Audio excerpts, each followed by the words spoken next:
تو خوب سمجھ لیجئے کہ قناعت کا مطلب کیا ہے۔ قناعت کا مطلب یہ ہے کہ اللہ تعالیٰ نے جو کچھ عطا فرما دیا ہے موجودہ صورتحال میں، اس پر اللہ جل جلالہ سے یا تقدیر سے کوئی شکوہ نہ ہو۔ تقدیر سے کوئی شکوہ نہیں، جو مجھے مل گیا اللہ تعالیٰ کا انعام ہے، دیکھنے میں تھوڑا نظر آ رہا ہو لیکن جو اس نے مجھے دیا ہے وہ میرے لیے وہ بہتر ہے، کافی ہے، مجھے کوئی شکوہ نہیں ہے باری تعالیٰ سے یا باری تعالیٰ کی تقدیر سے۔ البتہ اگر آگے بڑھنے کے لیے وہ کوشش حدود شرع میں ہو اور اس میں انسان منہمک نہ ہو تو وہ قناعت کے خلاف نہیں۔ دو شرطیں ہیں، ایک یہ کہ حدود شرع میں ہو اور دوسرے یہ کہ اس میں انہماک نہ ہو۔ اس کو رسول کریم سرور عالم صلی اللہ علیہ وسلم نے ایک اور حدیث میں اس کی تفسیر فرمائی کہ اجملوا فی طلب وتوکلوا علیہ، کہ طلب کرنے میں کوئی بھی چیز طلب کر رہے ہو تو اس طلب کرنے میں اجمال سے کام لو۔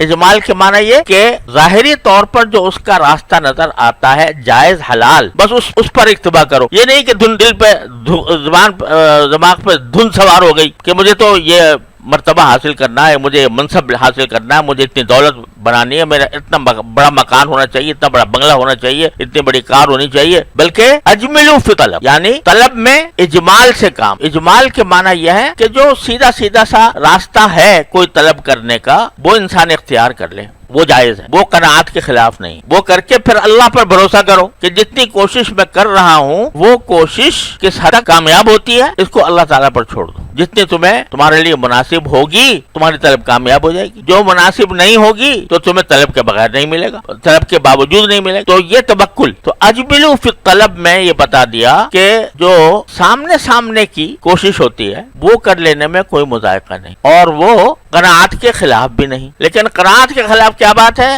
نمبر ایک یہ کہ اللہ بچائے شکوہ ہو جائے اللہ میاں سے کہ فلاں کو تو اتنا مل گیا مجھے نہیں ملا، فلاں اتنا آگے بڑھ گیا میں پیچھے رہ گیا، فلاں نے اتنی دولت کما لی میرے پاس کم ہے۔ یہ تقدیر کا شکوہ اللہ تعالیٰ سے شکوہ یہ اللہ تعالیٰ سے شکوہ رکھنا بہت بڑا گناہ ہے۔ یہ ہے کہ جتنا اللہ تعالیٰ نے مجھے عطا فرمایا میرے لیے اس وقت اتنا ہی مناسب تھا، اس وقت میرے لیے اتنا ہی مناسب تھا۔ البتہ مجھے اللہ تعالیٰ نے جائز طریقوں سے آگے بڑھنے کی ممانعت نہیں کی، اس کو گناہ قرار نہیں دیا، تو میں جائز طریقے سے جتنا مجھ سے ہو سکے گا وہ آگے بھی بڑھنے کی کوشش کر لوں گا۔ لیکن اس پر مطمئن رہوں گا کہ اگر مجھے باوجود کوشش کے نہیں ملا تو وہ باری تعالیٰ کی مشیت ہے اور اس پر میں راضی رہوں گا۔ لوگ درخواستیں دیتے ہیں کہ بھئی ہمیں ترقی کر دی جائے، ہمیں فلاں منصب پر فائز کر دیا جائے، تو یہ طلب کوئی مضر نہیں ہے، معمول کے مطابق ہے۔ لیکن اب اس کو طلب کو پورا کرنے کے لیے دن رات دھن سوار ہے، انہماک ہو گیا ہے، کہیں سے سفارش کرواؤں، کہیں سے کوئی ذریعہ ایسا لگاؤں کہ درخواست منظور ہو جائے ضرور، تو کوئی اسی میں دن رات آدمی کھپا ہوا ہے، کبھی یہاں بھاگ رہا ہے کبھی وہاں بھاگ رہا ہے۔ تو طلب میں اجمال یعنی انہماک نہ ہو کہ دن رات اسی کی دھن سوار رہے دماغ کے اوپر۔ ایک مناسب طریقے سے کوشش کر لی، کامیاب ہو گئی اللہ کا شکر، نہیں ہوئی تو قناعت، جو کچھ دے دیا اللہ نے اس پر آدمی قانع رہے۔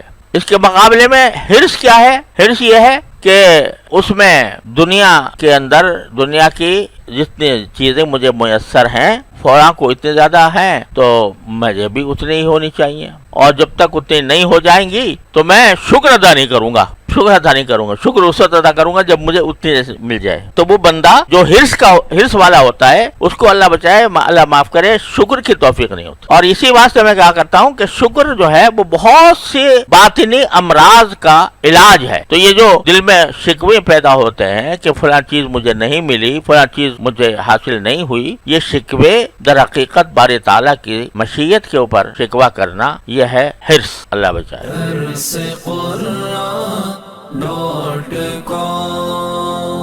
www.darsequran.com